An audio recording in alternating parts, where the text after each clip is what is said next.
Hey YouTube, Gamer2K1 back again, talking more about the virtual memory card system for the PlayStation.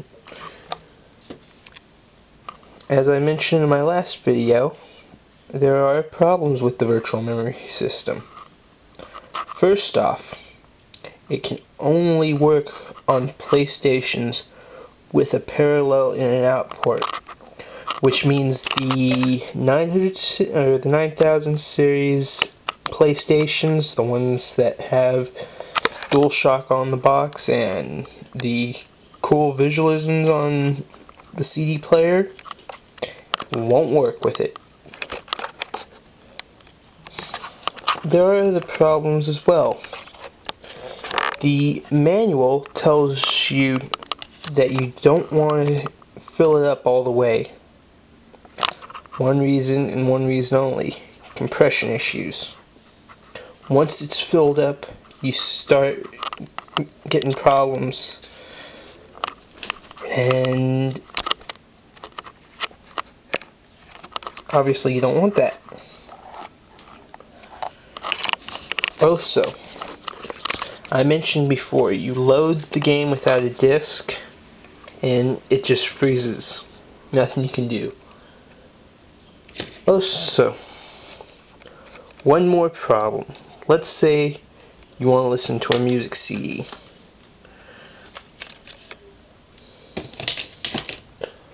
For the example, I have the .hack video game soundtrack.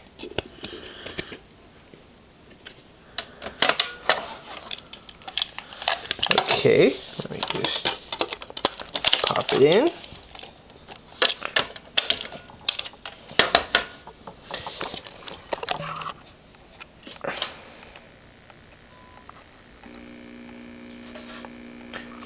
We're standing here waiting and waiting and waiting.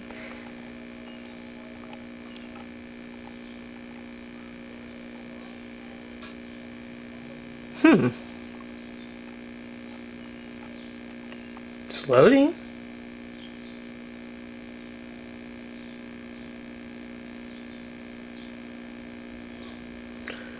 Yeah, there we go. You can't load a disc up to the virtual memory system.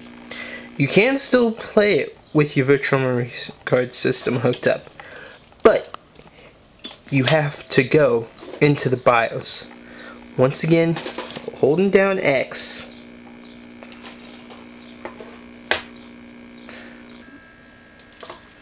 Alright.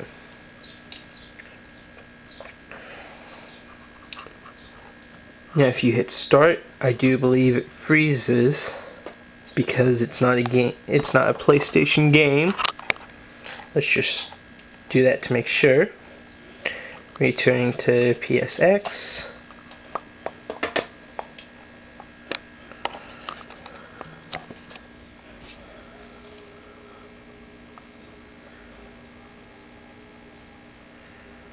No, nothing at all.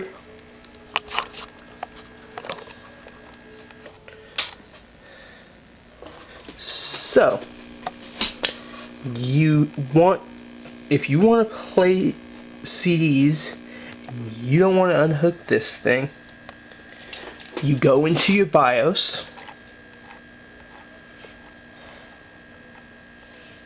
hit select, hit X,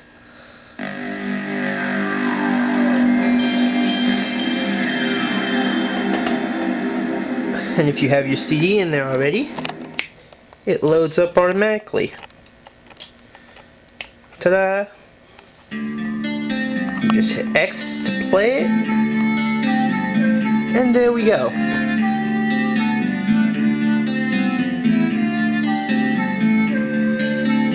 Alright. One more issue with this thing. This is a biggie for those of us who are impatient. Can't wait that long.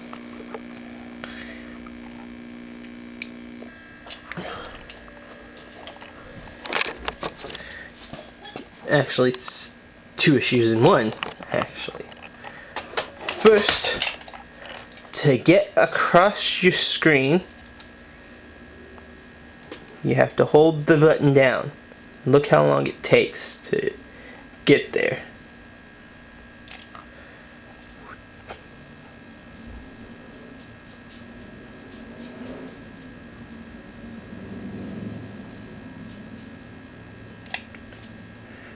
See? And then there's the load times for changing your memory card.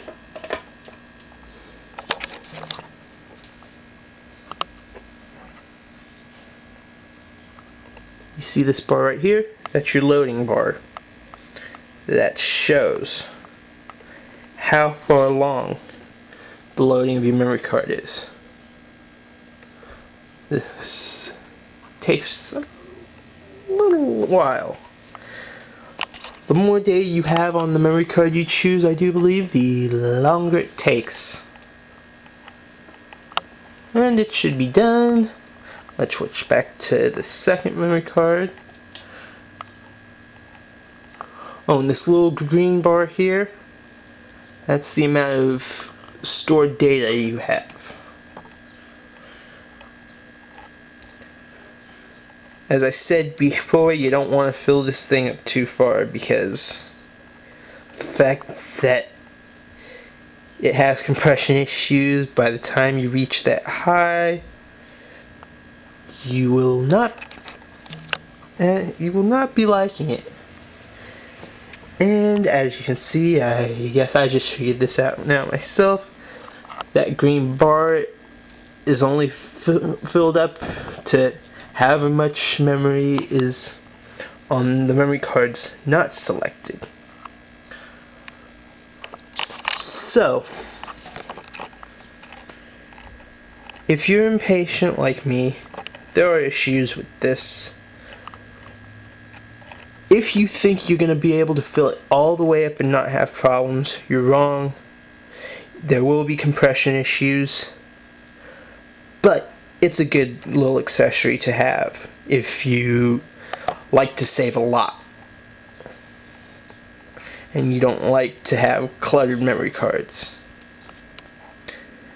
Basically, take the good with the bad with the good, and I guess that's all I have to say on this. This has been Gamer2K1, over and out.